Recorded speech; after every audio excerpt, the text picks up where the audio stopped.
Dear student, आज जिस topic पे हम लोग चर्चा कर रहे हैं उष्णकटिबंधीय चक्रवात, ये बहुत इंपॉर्टेंट इसलिए है क्योंकि कंपटीशन एग्जाम के साथ साथ आपकी परीक्षा में जो इंपॉर्टेंट प्रश्न बनता है कि चक्रवात है क्या।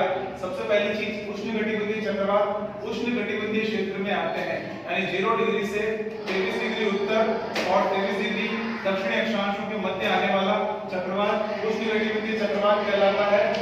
इस चक्रवात की उत्पत्ति होती है वो महासागरों में होती है, यानी महासागरीय क्षेत्रों में ये चक्रवात प्रबल रूप से रहता है और ये तूफान जब भी आता है तो अत्यधिक तूफान और अत्यधिक वर्षा के साथ आता है। फिर इसके अन्य नाम इंपॉर्टेंट बनते हैं। हिंद महासागर में इसे चक्रवात के नाम से जाना जाता है, अटलांटिक महासागर में हरिकेन के नाम से जाना जाता है, पश्चिमी प्रशांत महासागर और चीन सागर में टाइफून के नाम से जाना जाता है, ऑस्ट्रेलिया में विली विली के नाम से विली विलीज के नाम से जाना जाता है। अब अनुकूल दशा यानी कहां ये चक्रवात आएगा।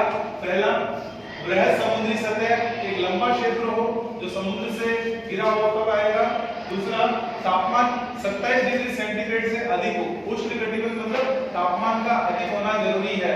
जब तापमान अधिक होगा तो वायुदाब कम होगा और चक्रवात की उत्पत्ति होगी। कोरियोलिस बेल्ट का प्रभाव होना चाहिए। अगला, निम्न वायुदाब में लो प्रेशर होना चाहिए और समुद्री सतह पर अभिसरण।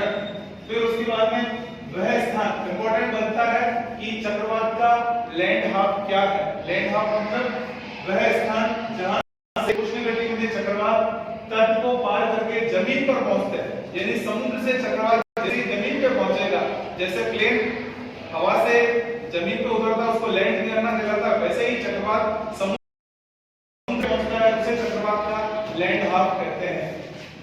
विशेषताएं, इस चक्रवात की पहली विशेषता, केंद्र के चारों तरफ प्रवृत्त सर्पिलाकार वायु, यानी चारों तरफ हवाएं घूमती हुई हवाएं रहेगी क्योंकि अंदर केंद्र में निम्न वायुदाब है। ये सर्पिल कणों को परिसंचरण को चक्रवात की आंख कहते हैं। फिर परिसंचरण का जो व्यास है 150 से 250 किलोमीटर तक रहता है। केंद्रीय अक्षुष यंत्र शांत रहता है। अगली विशेषता, इस क्षेत्रों में पवनों का अधिकतम वेग रहेगा यानी 250 किलोमीटर प्रति घंटा। फिर इन चक्रवातों से मूसलाधार वर्षा होती है। ये इसकी विशेषताएं हैं। तड़ित झंडा है टॉर्नेडो। तड़ित झंझा क्या होती है? स्थानीय तूफान जो अल्प समय के लिए आते हैं परंतु आक्रामक होते हैं।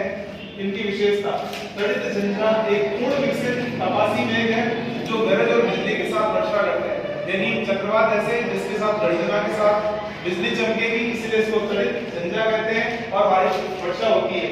ये भयंकर वर्षा और ओलावृष्टि करते हैं और इसमें केंद्र में अत्यधिक कम वायुदाब होता है और ये व्यापक रूप से विनाशकारी होते हैं। इसीलिए इस पर एक घटना को टॉर्नेडो कहा गया है जो मध्य अक्षांशों में आती है और समुद्र में टॉर्नेडो को जल स्तंभ के रूप में भी जाना जाता है।